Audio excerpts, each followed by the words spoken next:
Because it's Friday, you ain't got no job, and you ain't got shit to do.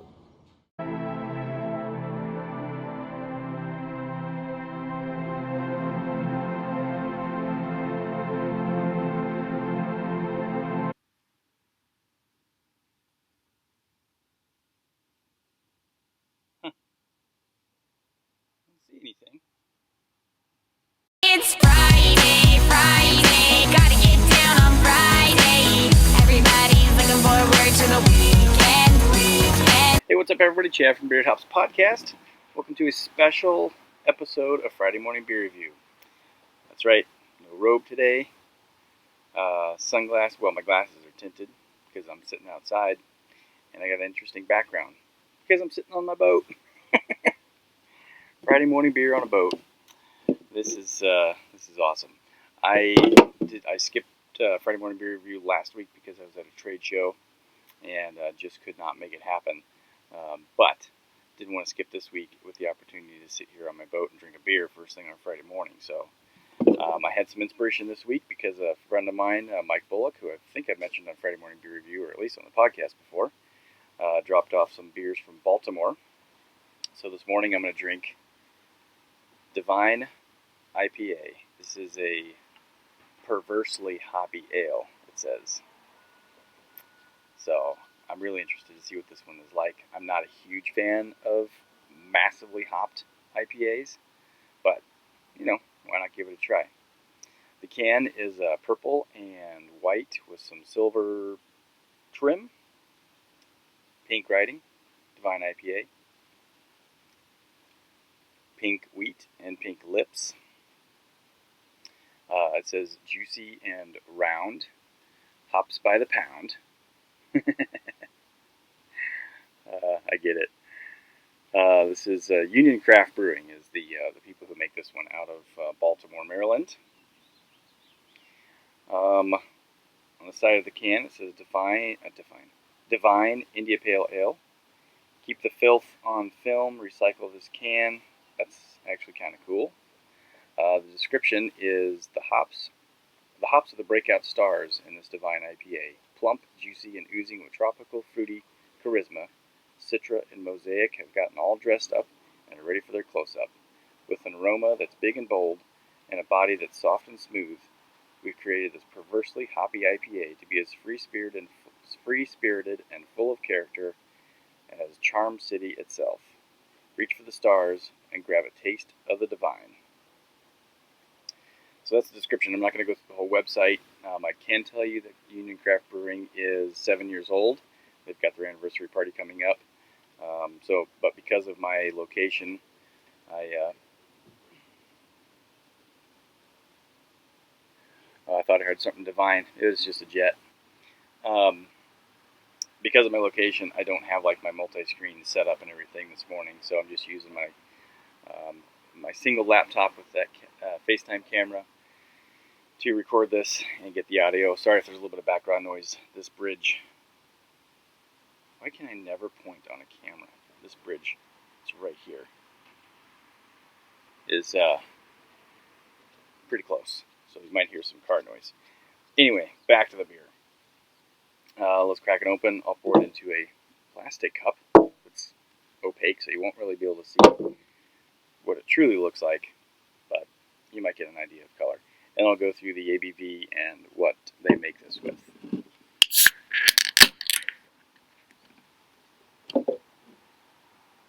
Pour. Oh, ooh, I almost forgot the sniff out of the can.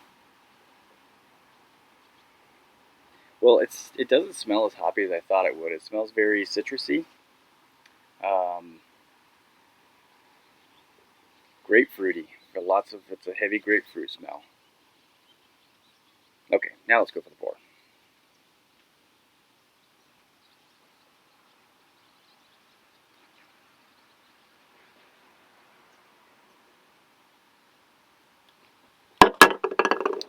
Before I get to the taste and the sniff out of the glass, you probably can't see it. Maybe you can see a little bit of the logo right there.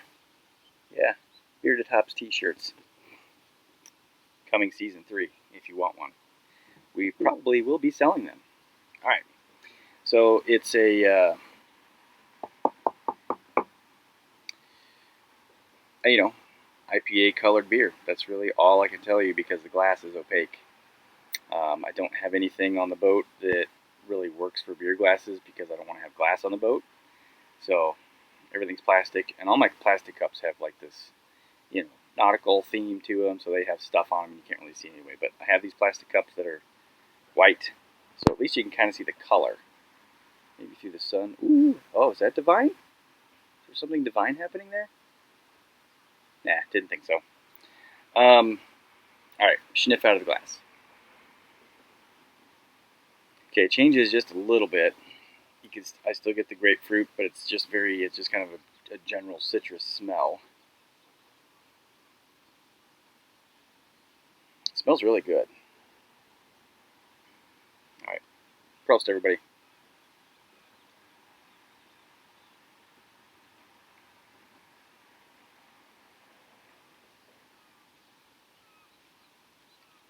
Well, that's not perversely hoppy. It's really good. Like it's not overwhelmingly hoppy at all. I did just notice one thing. I've got their website in the background.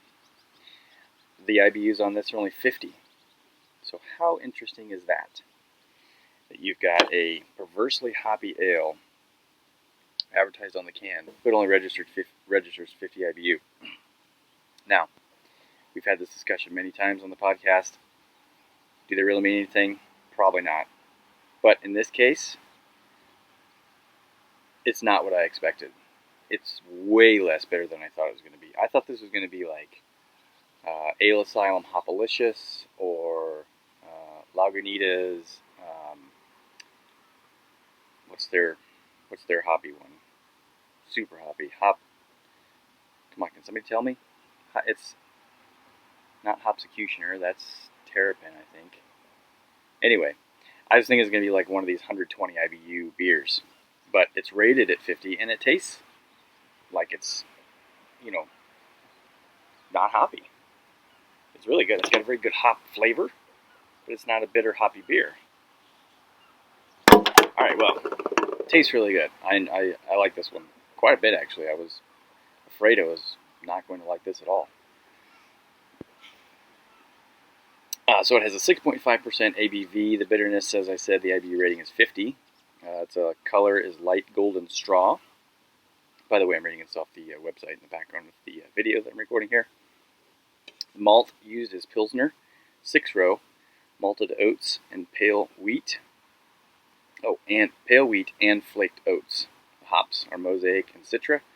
I mean, we drink a lot of beers that are brewed with Mosaic, Citra, Simcoe. They don't taste the same, but they all have a very citrusy flavor profile to them. So the yeast is house ale. So that's the ingredients, or that's the build sheet, if you will. I really like this one. You know what I could do? I could grab my phone and go on Untapped. I could look at stuff on Untapped, or I could look at stuff on my phone while I'm doing this. All right. So I'm going to use my phone. We'll scan this beer, and we'll see what the average rating is. All right, 3,435 check-ins. Has an average rating of 3.81. I think that's really, really a good rating. I mean, for this beer, it's not like anything exceptional, but it's definitely very good. And the average rating of 3.8, I think, serves it well.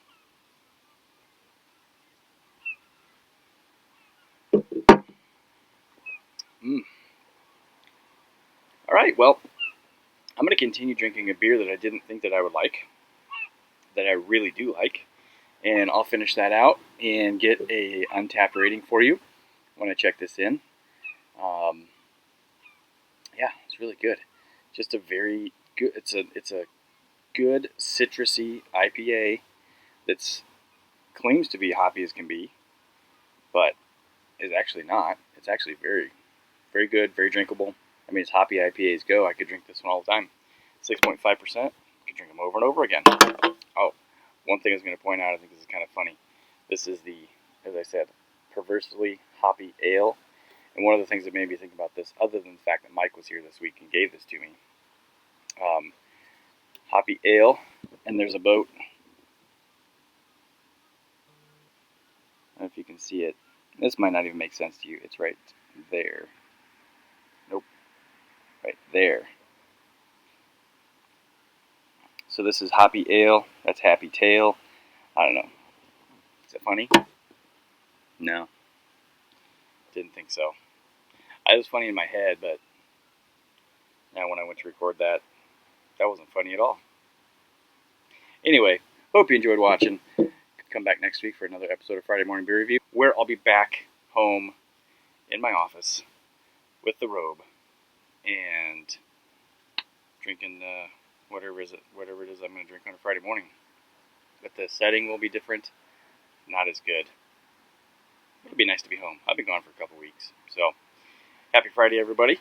Happy beer tasting. Enjoy, Prost, enjoy your weekend, be safe, all that good stuff. We'll see you next time.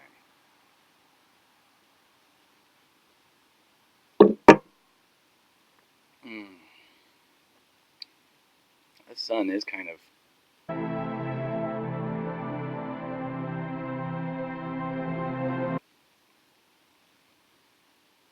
Is that divine looking? Nah. No, no divine. See ya.